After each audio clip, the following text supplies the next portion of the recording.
Joining us now to discuss is Nick Mancini. He's the Director of Research at sentiment tracker Trade the Chain. Nick, great to have you on the show.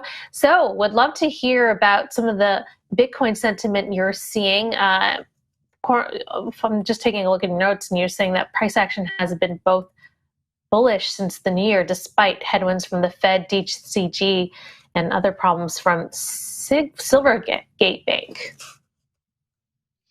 Yes, so it's actually been a bit surprisingly bullish since the start of the new year.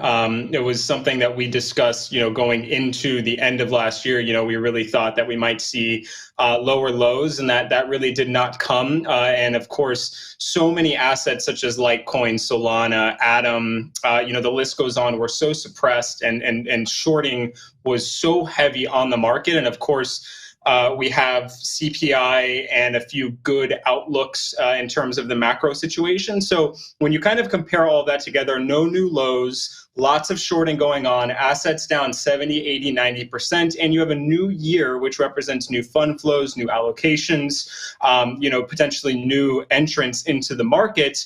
You, of course, have this short squeeze that we've been seeing. I'm not ready to call it a full-on rally yet because we have so much in front of us, so much headwind still, but it's very positive to see this much buyer interest, above the 16 and 17K level. The only issue we're seeing right now is that a lot of those buyers seem to be stepping out around the 17.3, 17.2K level. So that's something we'll have to look out for moving forward as we assess CPI on Thursday, tech earnings towards the end of the month, and we also have FOMC towards the end of the month as well. And FOMC has historically been a very bearish event for the broader risk markets, both equities and crypto included. What are your thoughts on the DCG investigation, as well as the Genesis fallout with the Gemini? That is not stirring Bitcoin at all.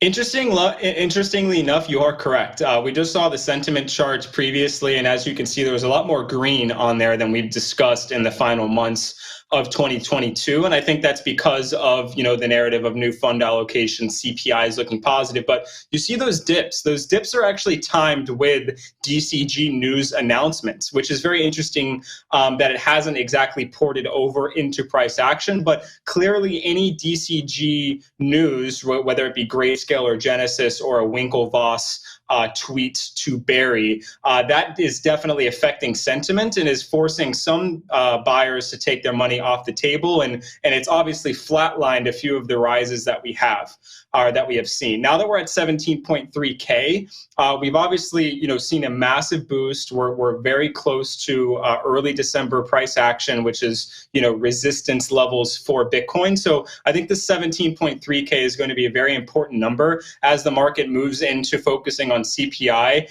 FOMC, and then of course the broader impact that Genesis and Grayscale could bring to the market. If DCG goes bankrupt, is Grayscale liquidating their trust? They hold Bitcoin, Ethereum Classic, Bitcoin Cash. The list goes on. So that could be new introduction of supply into the market if that goes wrong. And of course, if Barry and Grayscale and DCG and Genesis somehow figure out a resolution, then that could be extremely positive for the market because A, there's no introduction of supply, and B, there's no headwind of potential introduction of supply and potentially a large market participant leaving the market entirely. So we're very much waiting for that signal, but until that signal comes, the market is very focused on CPI, which seems to be decreasing.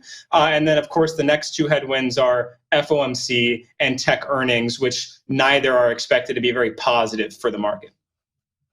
What can you tell me about Bitcoin trading volumes and tweet volumes? Are people still interested in Bitcoin? Yeah, so surprisingly enough, we've seen both trading volume and tweet volume rise since the beginning of the year. They're up actually both double-digit percentage points. I want to say 12 to 13% respectively for trading volume and tweet volume. So both of these are good signs. They're not end-all be-all. They're not, buy everything or go long the entire market yet. But we do know that trading volume is how you sustain price action. So if trading volume is steady or increasing day over day, week over week, very positive positive sign for continuation. And of course, if tweet volume is picking up, and that means there's more retail participants, there's more interest happening, there's more conversation and chatter, which typically translates into at least volatility, potentially continuation of momentum. So again, I think the 17.3K level is where a lot of money is going to come off the table. And we're going to see if 17K brings that money back on the table in anticipation of CPI, which a positive CPI would greatly introduce more trading volume and sentiment, positive sentiment into the market, because everyone is worried about inflation and how the Fed is going to react to that inflation.